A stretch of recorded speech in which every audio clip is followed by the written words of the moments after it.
Fonctionnaires, commerçants, artisans, conducteurs de taxi-moto, ils étaient nombreux, ces populations venues de tous les coins du Bénin, du nord au sud, de l'est à l'ouest, pour écouter les membres du bureau exécutif de la Foscori pour un Bénin émergent FCBE qui ont lancé officiellement les campagnes électorales pour le compte des législatives de janvier 2023. Aujourd'hui, nous sommes en campagne et cette campagne, c'est pour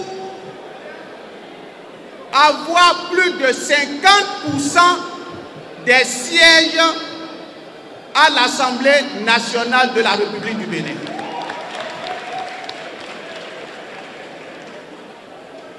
C'est normal que nous visions cela comme objectif. Nous avons connu une Assemblée nationale qui a créé la désolation au niveau de tout le peuple béninois. Avec cette Assemblée finissante, nous avons constaté une rupture, une déconnexion entre le peuple et les soi-disant représentants de ce peuple. Il est question maintenant d'opter pour un changement dans la gestion du pouvoir législatif afin de permettre à tout Béninois de se reconnaître à travers les interventions de ceux-là qui seront élus désormais pour représenter ce peuple. Voici pourquoi FCBE a choisi comme credo une Assemblée nationale du peuple pour le peuple. Avec l'objectif d'obtenir plus de 50% du siège à l'Assemblée nationale, il va falloir aux responsables de travailler pour la victoire du parti. Anastasia Plogan, représentante des femmes du marché de Dantopa, invite ses pairs commerçants à sortir massivement pour voter le parti FCBE, car pour elle, c'est un parti de paix et les femmes optent pour la paix.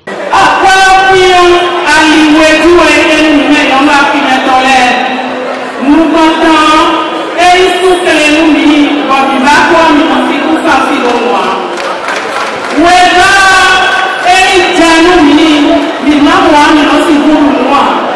Selon le secrétaire exécutif national Paul Rompé, les FCBE vont à l'Assemblée nationale pour être une institution de contre-abus des actions gouvernementales. Il invite donc les candidats comme responsables du parti à aller convaincre les populations de ce que la Foscori pour un Bénin émergent est un parti de confiance, un parti sur qui ils peuvent compter.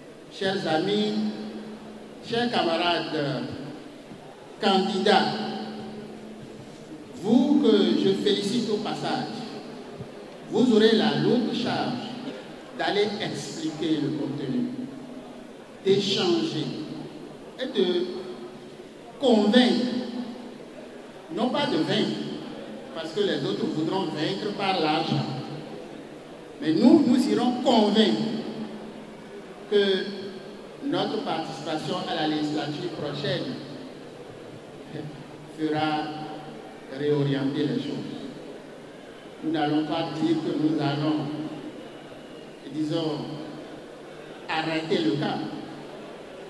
Nous n'allons pas dire que nous allons maintenir le cap, mais nous allons réorienter le cap. C'est de ça qu'il s'agit. En plaçant au cœur de toutes nos interventions les intérêts du peuple et surtout des couches sociales défavorisées. Vous savez très bien que c'est ce qui a manqué au régime soutenu par un parlement que vous avez connu. Heureusement que tout finit toujours par finir. 4 ans de vote de loi, les yeux fermés, sans débat, sans prise en compte des intérêts du peuple. Nous y allons pour maintenant permettre que les institutions de l'État jouent leur rôle en toute indépendance, en commençant par la justice. C'est de ça qu'il s'agit. Il n'y a pas de démocratie sans institutions de contre-pouvoir. Si toutes les institutions doivent être des appendices du pouvoir, alors il n'y a plus de démocratie. Donc nous allons au Parlement pour jouer notre partition et faire en sorte que notre Parlement soit une institution de contrôle de l'action gouvernementale. Est-ce que vous les avez vus le faire? Ils ne l'ont pas fait pendant 4 ans. Et du coup, aucun d'entre eux ne mérite de retourner à l'Assemblée.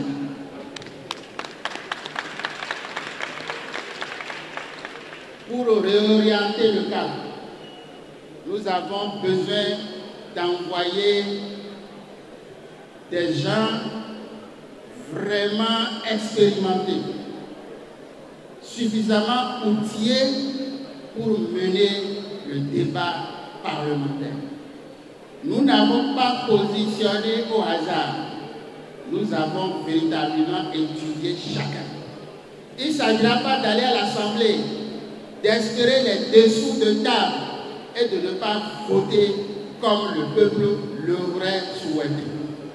Et pour y arriver, nous mettrons sur pied des comités ad hoc d'analyse des initiatives, des propositions de loi. Cela nous permettra de défendre véritablement le peuple face à toutes les autorisations qui nous seront demandées à l'Assemblée. Invitant le peuple à opter pour la paix, l'alternance, les membres du bureau exécutif de la FCBE demandent également aux représentants des postes de vote d'être vigilants le jour du scrutin.